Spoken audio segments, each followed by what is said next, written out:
کہ اگر میرا یہ کام پورا ہو گیا، بیماری سے شفا مل گئی، اگر فلاں مصیبت سے چھٹکارا مل گیا، نجات مل گئی، تو ہم اتنے طلباء کو جو غریب ہیں ان طلباء کو میں اتنے روپیے دے دوں گا، یا ان کو کپڑے سلوا دوں گا، یا ان کی جو ضرورتیں ہیں میں ان کی ضرورتیں پوری کر دوں گا۔ اس طرح کی منتیں ہونی چاہیے۔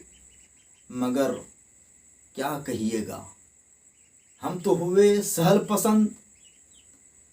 ہمارے کچھ لوگ جس طرح کاروبار میں بڑے چالاک ہوتے ہیں تو وہ یہاں بھی چالاکی کرنا چاہتے ہیں، حالانکہ رب عز و جل کی بارگاہ میں کسی کا نہ ظاہر چھپا ہے نہ باطن چھپا ہے، وہ تو علیم بذات الصدور ہے، سینوں کے رازوں کو جاننے والا ہے۔ نیت ہماری خیر ہونی چاہیے، بہتر نیت ہونی چاہیے۔ بہرحال دوستو، جو کہا گیا کہ اگر میرا یہ کام پورا ہو گیا تو میں مزار پختہ بنوا دوں گا، تو وہ مزار کو پختہ بنوا سکتا ہے، مگر یہ شرعی منت نہیں ہوئی اور اس سے منت پوری نہیں ہوتی۔ وہ بھی مزار بنوانا ایسے صاحب کمال کا جو اللہ والا ہے، جو واقعتاً اس لائق ہے، جو اللہ والا ہے، متقی پرہیزگار ہے، عالم باعمل ہے، اگر ایسے با کمال بزرگ ہستی کے لیے وہ مزار بنواتا ہے تو یہ مستحب کام ہے، مگر اس سے شرعی منت پوری نہیں ہوتی ہے۔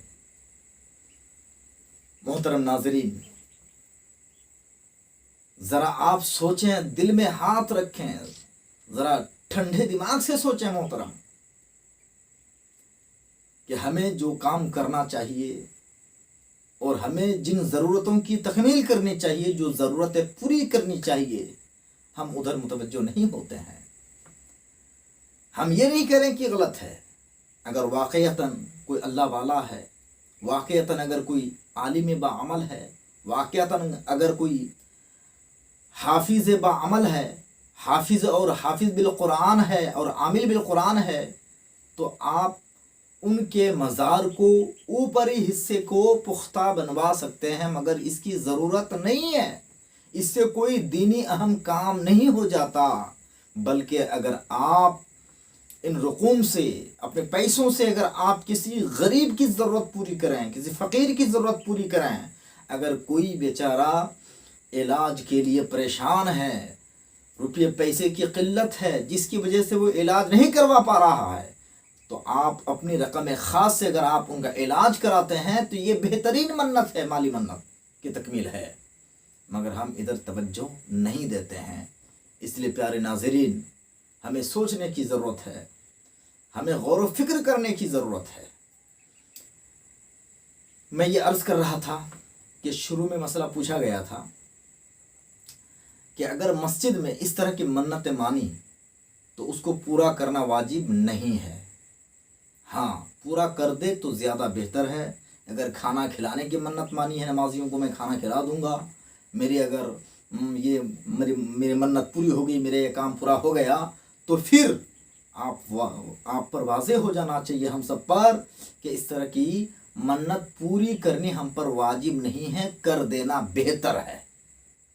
ہاں، اگر خاص فقیروں کی نیت آپ نے کر لی ہے تب تو پھر آپ وہ منت ضرور پوری کریں۔ اس میں ایک بات، یہ شیرنی کی بات آ گئی، اس لیے میں کچھ مزید عرض کر دوں۔ آج کچھ مساجد میں شیرنی دینے کا اہتمام ہوتا ہے، چاول اناج غلہ دینے کا بھی اہتمام ہوتا ہے۔ تو خیر، چاول اناج غلہ میں اتنی دقت نہیں پیش آتی، کیونکہ وہ جو مسجد کا اسٹور روم ہے وہاں جمع ہو جاتا ہے، اس میں اتنی دقت نہیں ہے۔ مگر میں نے بہت ساری مسجدوں میں، بہت سارے مساجد میں میں نے خود اپنی آنکھوں سے دیکھا ہے، کیا ایک تو چھوٹے چھوٹے بچے آتے ہیں مساجد میں، ایک ہفتہ تک سوئے رہیں گے، جمعہ ہوا، جمعہ کا دن آیا، خود بھی آئے اور پھر چھوٹے چھوٹے بچوں کو بھی ساتھ میں لے کر کے آئے، اور کچھ لوگوں کے آنے کا، چلنے کا ایک اپنا خاص انداز ہوتا ہے، نرالا انداز ہوتا ہے، یعنی جس طرح وہ اپنے گھر میں ٹھاٹ باٹ سے رہتا ہے تو وہی آن بان شان کا مظاہرہ مسجد میں آتے ہوئے بھی دکھائی دیتا ہے۔ یہ نہیں ہونا چاہیے۔ اللہ تبارک و تعالی ہماری ظاہری صورت اور ظاہری بناوٹ کو نہیں دیکھتا ہے، اللہ ہمارے دل کو دیکھتا ہے۔ اگر دل ہمارا جھکا ہوا ہے، اللہ کو جھکے ہوئے دل بہت پسند آتے ہیں، اس لیے ہمارا دل جھکا ہوا ہونا چاہیے۔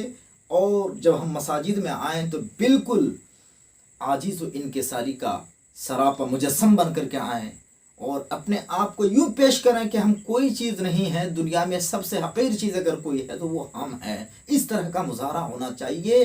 یہ انداز و ادا اللہ کو بہت پیارا ہوتا ہے۔ تو پیارے، ہم نے شیرنی دے دیا، جانتے ہیں ہم نے خود اپنی آنکھوں سے کئی مسجدوں میں شیرنی کی تقسیم ہوتے دیکھا ہے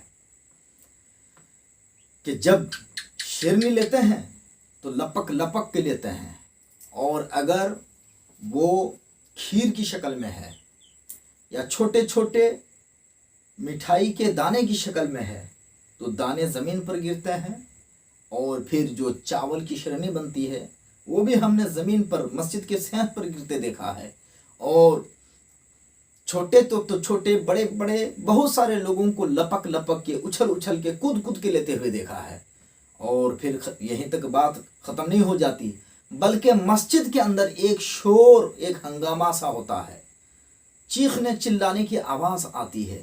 شیرنی تقسیم ہوتے وقت ایسا محسوس ہوتا ہے جیسے کہ یہاں پہ مارکیٹ لگ گیا ہو، اور یہاں پہ مارکیٹنگ ہو رہی ہو، مچھلی بک رہی ہو، اور ضرورت کے سامان بک رہے ہوں، اور لوگ لینے کے لیے آگے بڑھ چڑھ کر کے حصہ لے رہے ہوں۔ اس طرح کی ادائیں وہاں پہ دیکھنے کو ملتی ہیں۔ استغفر اللہ، ہزار بار استغفر اللہ، نعوذ باللہ من ذالک۔ پیارے ناظرین،